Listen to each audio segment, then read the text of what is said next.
What was Erica doing leading up to this game that won her her first start? I actually think after the Houston game, way back whenever that was, I, in my mind, knew that this was going to be a game that potentially Erica, Taylor Lytle, those types of players would thrive in. Wasn't sure at any point prior to the lead up if they were going to start or not, but when we knew Kelly couldn't play, I knew very early that I thought this game could be one for Erica. She's worked really hard in training. Today's game was about how good we could be on the ball, and I thought, well, I know that that's Erica's game. You know, how finding the pockets of space in between backline and midfield is where she's at her best. And I've said it to the group internally, and sometimes it takes a bit of time to show it, but having 22 players is going to be vital all season. And yeah, Erica hasn't had as many minutes as probably she would like, but she's going to be a huge part of us and our success. And I'm really pleased for her today that she got the credit and the reward of a goal that she deserved. What is it about Houston that makes it a game for her? They low block, they don't press you. Sometimes when a game can be super physical, that's not Erica's game. You know, I think she can use her game to bypass physicality sometimes, but it's not about that today. You know, it's about being able to be good on the ball, and I think that's why Erica, Minnie, the centre backs, Desi, shone really, because that's their game. That's what they're really good at. And I think, I can't remember who crossed the ball for the goal. Gunny. But what Amy Rodriguez did for the goal is world class. Not many centre forwards would not shoot there. And I said to her straight after the goal, and when she came off and just now in the locker room, she's world class.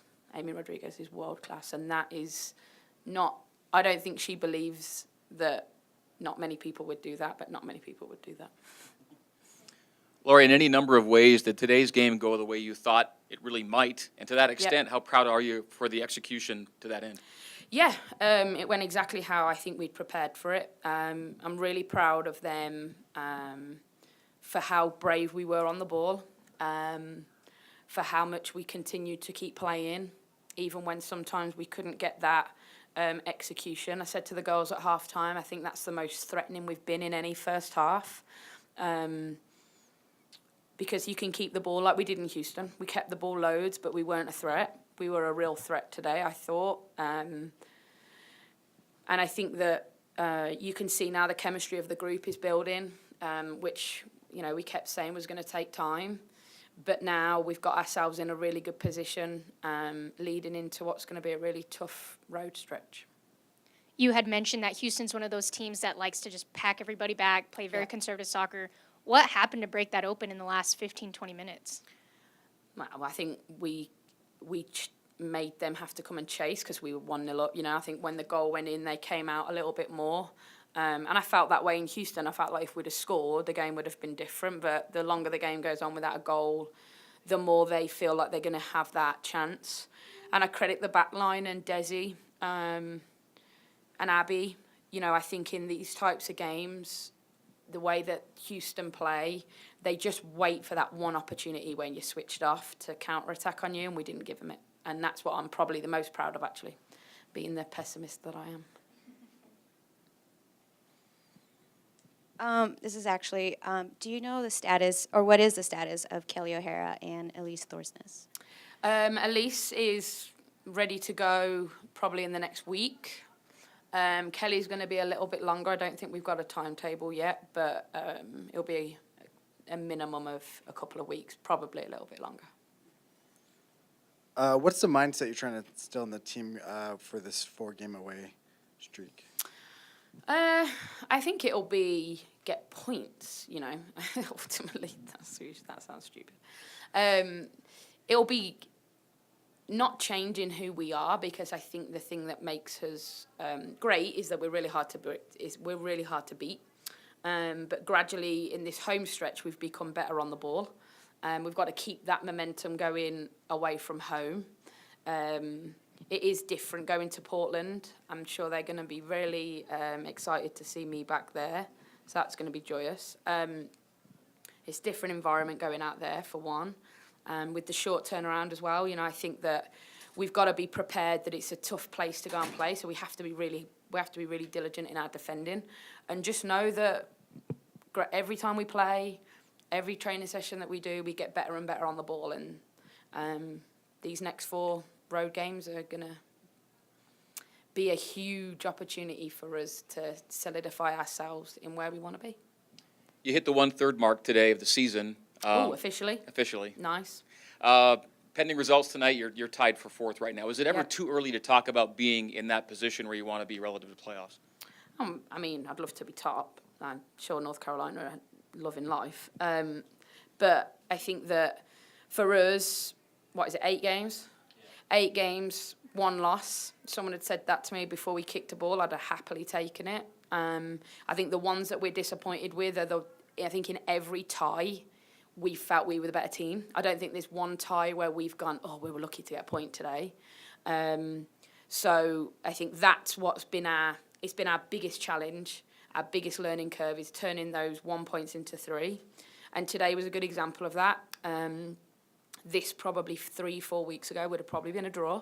But that's our evolution, and we've got to keep pushing away on that. And there's going to come a day where we open the floodgates on somebody. I felt today might be it. But that could be on the road. Who knows? I mean, I'd love it to be in Portland. 4 clean sheets in 8 matches, too, right now for you. Yeah, I mean, I don't know how many goals have we conceded total. I don't even know. 5? 5 in 8 games, not bad. I'd take that. And we know that. You know, I think we know that we are solid. But I think we're at a point now with this group where it's risk versus reward.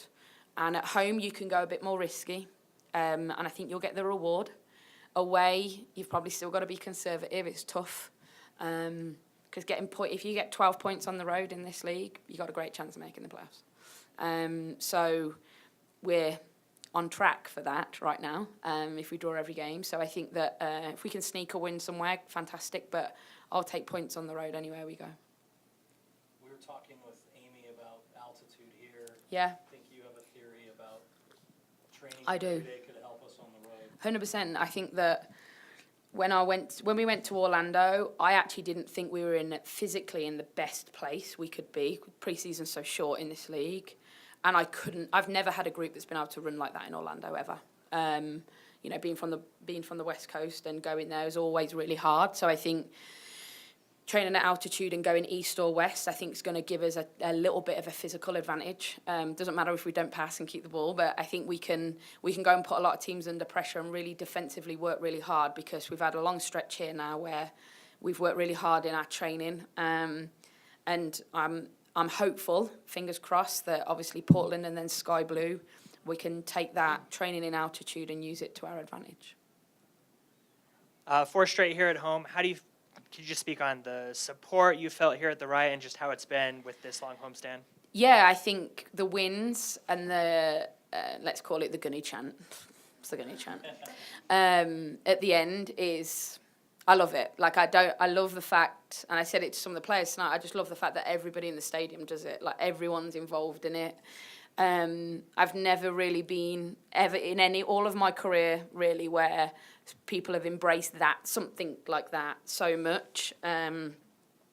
Normally they're doing it against me, so that's always interesting. But yeah, it's been phenomenal. We're so lucky to have such a great fan base here. And obviously now we have, I think, a month away before we come back against Seattle. And, you know, I hope that we can keep getting the word out there and pushing to show that this is a product that I hope people want to come and see. What are you more excited about, royal wedding or royal win? Oh, God, both. I mean, what a day. You can't even write the script. What a day. Queen, lime and purple. Sorry about it. Who else can pull lime and purple off? No one. But the Queen. What a legend. And then we win. What a great day. 2019 kids, lime and purple. Oh, don't know about that. We ain't got it in us. It's just the Queen. She's the only one who could do that. And then, obviously, good luck to the boys tonight. I hope both teams, we get 3 wins. That'll do me.